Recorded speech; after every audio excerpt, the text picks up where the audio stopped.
नमस्कार दोस्तों। भारत के सबसे अमीर बिजनेसमैन, एक्टर और उद्योगपति के नाम और उनकी दौलत के बारे में सबको पता है, लेकिन क्या आप देश के सबसे दौलतमंद नेताओं के बारे में जानते हैं? शायद इनके बारे में आपने कम ही सुना होगा, क्योंकि ज्यादातर नेता अपनी संपत्ति पूरी तरह से सार्वजनिक नहीं करते हैं। हालांकि चुनावी हलफनामे में सभी नेताओं को अपनी प्रॉपर्टी का ब्यौरा देना पड़ता है। इसी आधार पर हम आपको बताएंगे कि किस नेता के पास कितनी संपत्ति है। वीडियो शुरू करने से पहले अगर आप हमारे चैनल पर नए हैं तो हमारे चैनल को सब्सक्राइब कर लीजिएगा। तो चलिए वीडियो को शुरू करते हैं।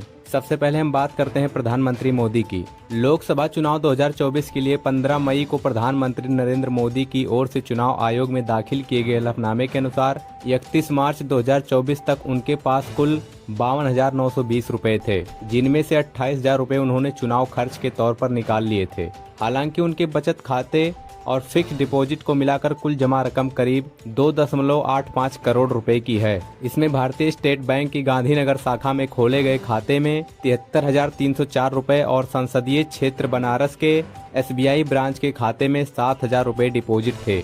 आपको बता दें कि चुनावी हलफनामे में बताया गया कि प्रधानमंत्री नरेंद्र मोदी ने राष्ट्रीय बचत प्रमाण पत्र में 9.12 लाख रुपए का निवेश किया है। इसके अलावा उनके पास कोई अचल संपत्ति नहीं है, लेकिन सोने की 4 अंगूठियां हैं। इनकी कीमत करीब 2,67,750 रुपए बताई गई थी। प्रधानमंत्री नरेंद्र मोदी के पास ना तो कोई घर है और ना ही जमीन। उनके पास वाहन के नाम पर कोई कार भी नहीं है। ये तो रही हमारे प्रधानमंत्री नरेंद्र मोदी की संपत्ति की बात। तो चलिए अगले नेता राहुल गांधी के संपत्ति के बारे में बात करते हैं। चुनावी हलफनामे के अनुसार राहुल गांधी 20 करोड़ रुपए की संपत्ति के मालिक हैं, लेकिन उनके पास कोई वाहन या आवासीय फ्लैट नहीं है। चुनावी हलफनामे में राहुल गांधी ने करीब 9.24 करोड़ रुपए की चल संपत्ति घोषित की है। इसमें 55,000 रुपए नगद, 26.25 लाख रुपए बैंक में जमा, 4.33 करोड़ रुपए के बॉन्ड और शेयर, 3.81 करोड़ के म्यूचुअल फंड, 15.21 लाख के सोने के बॉन्ड और 4.2 लाख के आभूषण शामिल हैं।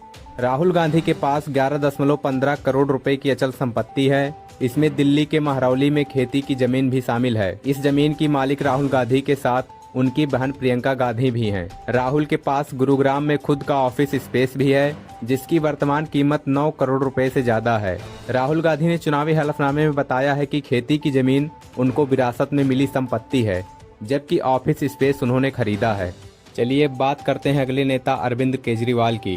केजरीवाल ने चुनावी हलफनामे में अपनी संपत्ति का खुलासा किया है, जिसके मुताबिक दिल्ली के पूर्व मुख्यमंत्री अरविंद केजरीवाल के पास अचल संपत्ति 1 करोड़ 73 लाख रुपए है। वहीं इनकी पत्नी के नाम पर कुल अचल संपत्ति 2 करोड़ 10 लाख रुपए है। अगर अरविंद केजरीवाल की चल संपत्ति की बात करें तो इनके पास कुल चल संपत्ति 3,46,000 रुपए से ज्यादा है, जबकि इनकी पत्नी के नाम चल संपत्ति 1,89,000 रुपए है। ऐसे में देखा जाए तो अरविंद केजरीवाल के पास कुल संपत्ति करीब 1 करोड़ 77 लाख रुपए है। वहीं उनकी पत्नी के पास कुल संपत्ति 3 करोड़ 99 लाख रुपए है। तो ये कुछ संपत्ति है केजरीवाल के पास। चलिए अब हम बात करते हैं उत्तर प्रदेश के मुख्यमंत्री योगी आदित्यनाथ की संपत्ति के बारे में। चुनावी हलफनामे के अनुसार उनकी संपत्ति 1,54,94,054 रुपए है। आपको बता दें कि 2014 के लोकसभा चुनाव में जब वह सांसद थे तब उनकी संपत्ति 72.17 लाख रुपए थी।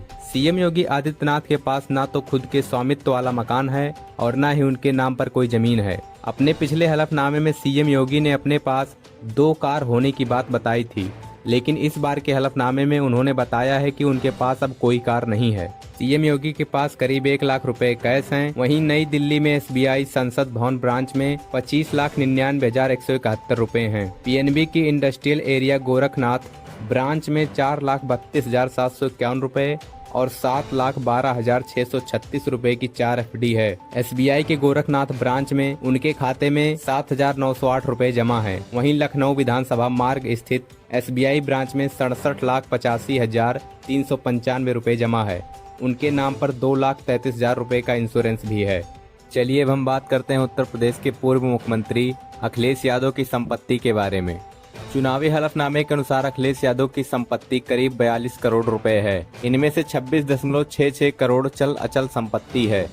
बाकी संपत्ति पत्नी डिम्पल यादव के पास है।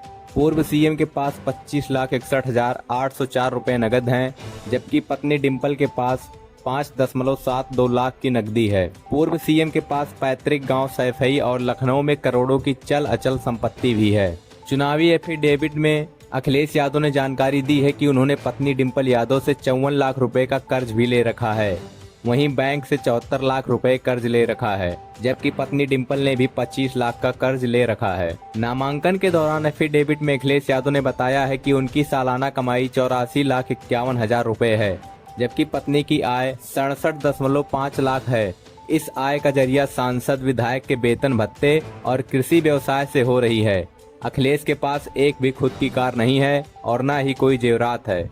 वैसे मैं आपको बता दूं कि मैंने जिस संपत्ति के बारे में आपको बताया है वो नेताओं द्वारा दिए गए चुनावी हलफनामे के ब्यौरे के अनुसार मैंने आपको बताया है। वैसे आपको यह जानकारी कैसी लगी? अगर अच्छी लगी तो वीडियो को लाइक और शेयर जरूर करिएगा। मिलते हैं अगली वीडियो में।